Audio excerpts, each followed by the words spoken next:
Okay, in part 4 of the video on the vector chapter, we'll look at quite a few things. Okay, the first thing that we'll look at is how we can describe equation of a line and equation of a plane. Second thing that we'll look at are the different types of question. Okay, the how to find the shortest distance, foot of perpendicular, angle between two lines, a line and a plane, two planes, and to find a intersection between two lines, a line and a plane, and between two planes. Alright, so I'll break down the video into three parts.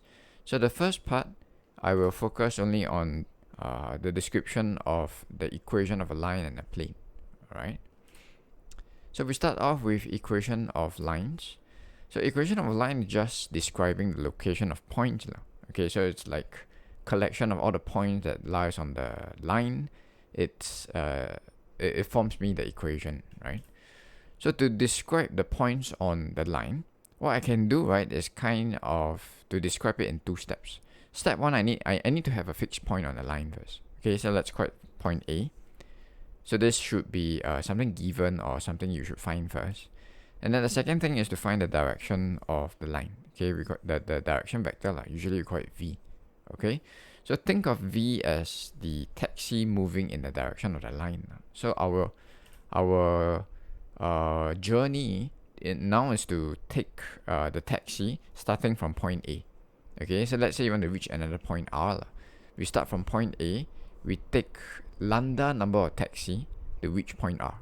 Okay, so based on this idea, what it means is that I can say point R is equals to point A plus this thing. Okay, this is like your taxi, lambda number of taxi, right?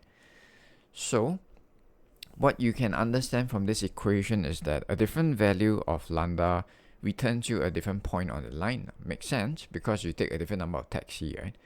So that's why in general we can describe a line using this form. Okay, this is called the vector form because every term is a vector, right?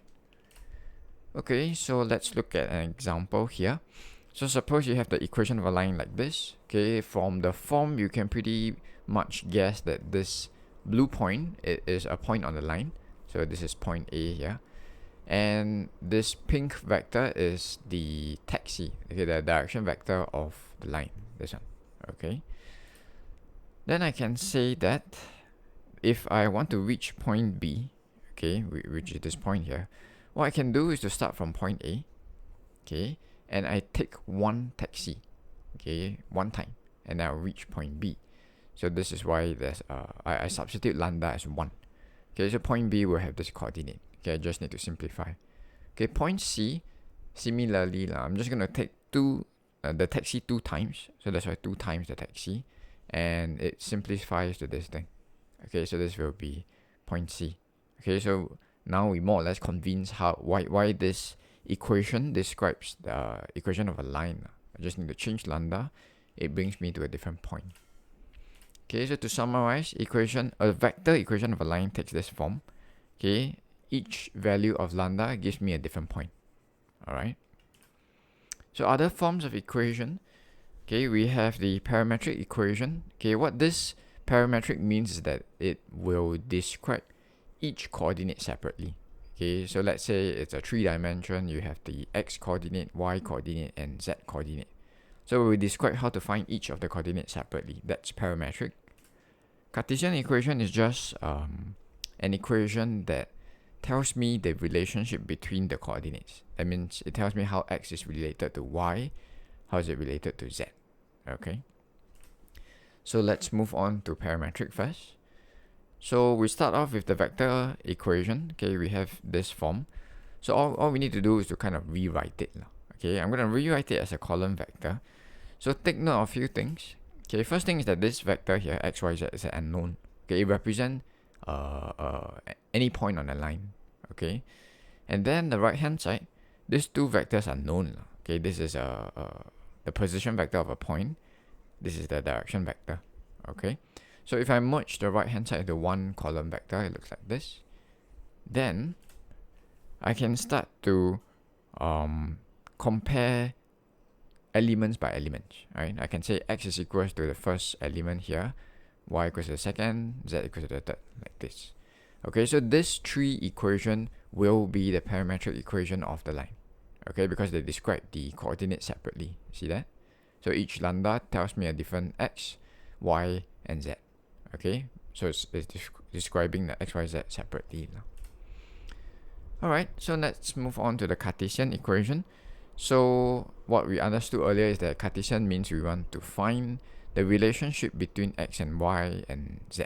Okay, so what we're gonna do, okay, we make use of the parametric equation like this.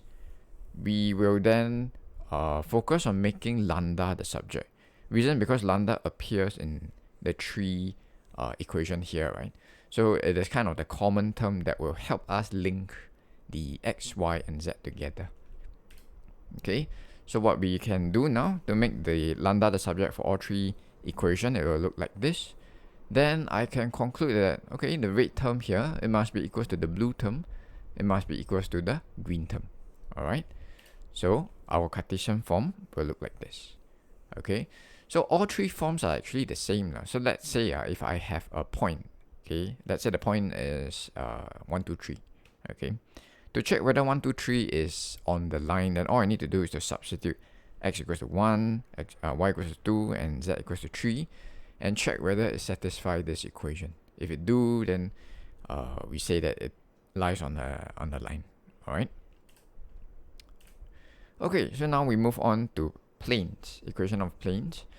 So an equation of a plane is describing the location of the points on a plane, just like line. Okay, it's just a collection of all the points that are on the plane.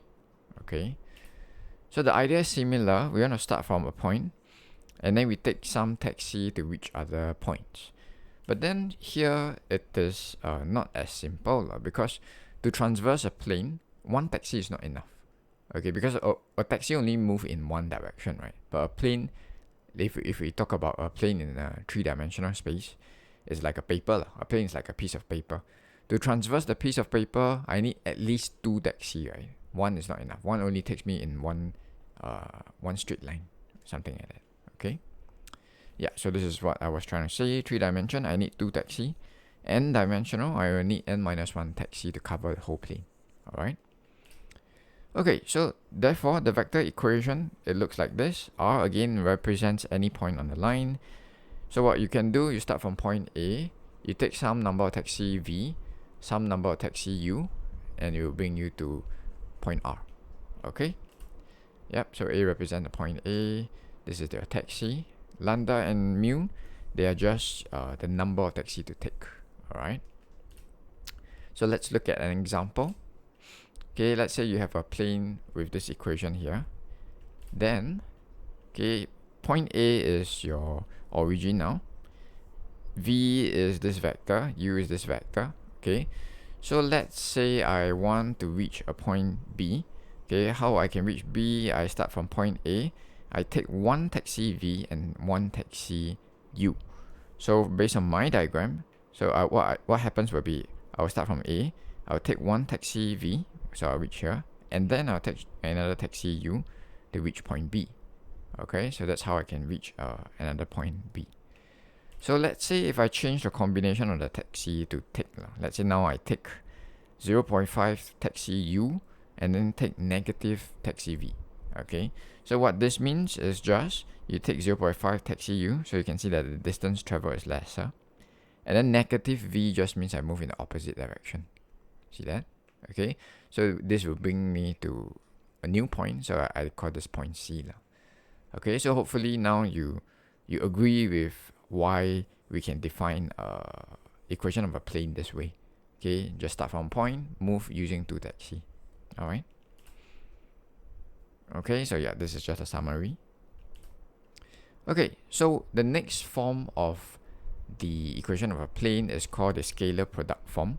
Scalar product is simply the dot product we learned earlier.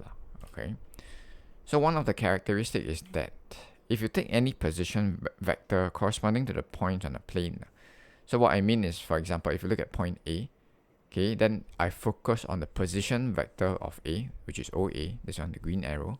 Okay, then what happened is, if I consider the length of projection onto the normal vector, so in this case the normal vector is a red vector, then I realized that this length of projection is always constant. Okay, no matter which point I use. I can use point A. Okay, I find the length of projection to this normal.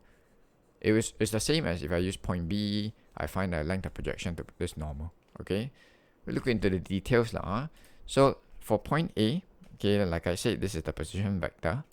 If I find the length of projection, it will just be this length ON, right? Because you can see the right angle triangle, this is the shadow of the green line, okay, OA, which is the red line. Okay, and then if you focus on another point B, same thing, I saw that there's a right angle triangle here. The length of projection of OB on the normal vector will again be ON. See that? Here. Okay, and then same thing for point C. Okay, the length of projection onto the normal is also ON. So hopefully this convinces you that no matter what points I use on this plane, I focus on the position vector and I focus on the length of projection. The length of projection on the normal is always the same. Okay, so in that sense, I can start to define equation using that idea. Okay, I can say that any point R, okay, I should say it's the position vector lah, but you can think of it as a point. Any point on the plane, okay, if I dot with the normal vector, kind of to find the length of projection. Okay, strictly speaking, it's not yet the length of projection, right? Unless n is a unit vector. Okay, but the idea is like that. If you dot, it will always be a constant. Okay, so d is a constant, not a vector. It's just a number. Alright, so this is the scalar product form of a plane. Okay, so observation, this is what I was trying to say just now. If I try to make the normal vector to become a unit vector, okay, that means I divide by the length of the normal vector itself. What happens is that if you realize the left hand side, okay, this red term here, it is just the formula for calculating length of projection of R on N. Okay, so in other words, the right hand side represents some kind of length. Okay, so what does it represent? It represents the shortest distance of the plane to the origin. Why origin? Because this point R, okay, again, my fault lah, I should have be more precise. This is the position vector of a point. Okay, let's say point A. Then R is OA, from O to A. Okay, this is the position vector. Okay, and if I use this length of projection formula, I'm finding this length, O to N. Okay, basically it's the shortest distance from the origin to the plane. Alright, so this can be how you can solve for questions if they ask you to find what is the distance between a plane and the origin. Okay, all you need to do is to divide the scalar product form of the plane by the length of the normal vector. Okay, then the right hand side, this term, it will just be the shortest distance from the plane to the origin. Okay, so let's look at two examples. The first one, okay, this is the first type of question. Given a point and a normal vector, okay, the point here is A, the normal vector is this. They want you to find the equation of the plane in scalar product form. Okay, so this will be pretty straightforward because scalar product form, we know that the form is like that, R dot N equals to D. So basically all I need to do is to find what's N, what's D, right? N in this case is pretty straightforward, it's given. Okay, so N is 1, 0, 2. To find D, right, it is like the equation, when we find equation of a line, if you recall, y equals to mx plus c. When you have m, the gradient, to find c, all you need to do is to substitute a point into the equation to find c, right? So this case is the same. To find d, all I need to do is to substitute a point, okay, in this case it will be point A, into my equation. Okay, that means I let R to be that point, and I do my dot product. Okay, my dot product will look like this. Okay, and the value will just be D. That's how I find D. Alright, so all I need to do now is to put everything back. This is the equation of the plane. Okay, so for the second example, suppose now we are given 3 points and we want to find the equation of the plane in vector form and in scalar product form. Okay, so let's focus on the vector form first. The vector form takes this this form here lah. Okay, I need to find three things: a point and two direction vector. So for the point will be pretty easy because you already have 3 points, right? You can use any of them as this position vector OA, okay, or A lah. Okay, so all we need to do now is to find V and U. Okay, but what we understand is that V and U, they are just direction vectors parallel to the plane. Okay, but of course make sure they are not parallel lah. As in V and U itself, they are not parallel. Okay, if they are parallel, kind of defeat the purpose, right? Because the two taxis are just moving in the same direction. Okay, so how we can find V and U using these 3 points? Well, because these 3 points are on the plane, so imagine if I were to connect point A and B together. Okay, so this forms a vector AB, and of course I know this vector will be parallel to the plane because A and B are both on the plane, right? If I join them, the vector will also be parallel to the plane. Okay, so this is how I can find vector V. Vector U, I do the same. Okay, I join A to C. Okay, if you want to join B to C, up to you. It's also possible. Okay, so I will get another vector. Okay, putting everything back into this form, I will get the vector form of the equation of the plane. Okay, so now focusing on the scalar product form. Okay, we have this form R dot n equals to D. Of course we need to find what is the normal vector. Normal vector in this case is not given directly. Okay, but what we can do is to make use of cross product. Why? Because we know we can find two vectors, right, parallel to the plane, let's say AB and AC. What we understood from cross product is if I use cross product on these two vectors, it will give me a new vector that is perpendicular to the two vectors. In other words, I can say this vector, okay, it will be perpendicular to the plane because AB and AC, they are both parallel to the plane. So I can say that this third vector will be perpendicular to the plane as well. That's why it is your normal vector. Alright. So once I have my normal vector, to find D is the same. I can just substitute a point into this formula. Okay, in this case I chose point C. Okay, I put it into the formula. I do my dot product. Okay, it gives minus 19. Therefore, the scalar product form of the plane will be this. Alright, so this is how you can find the equation of a plane given 3 points. Okay, so this comes to the end of this video. Okay, make sure now you know how to describe equation of a plane. Equation of a plane and equation of a line. Okay, so see you in the next video. Next video we'll talk about the types of questions that you might encounter. Okay, see you.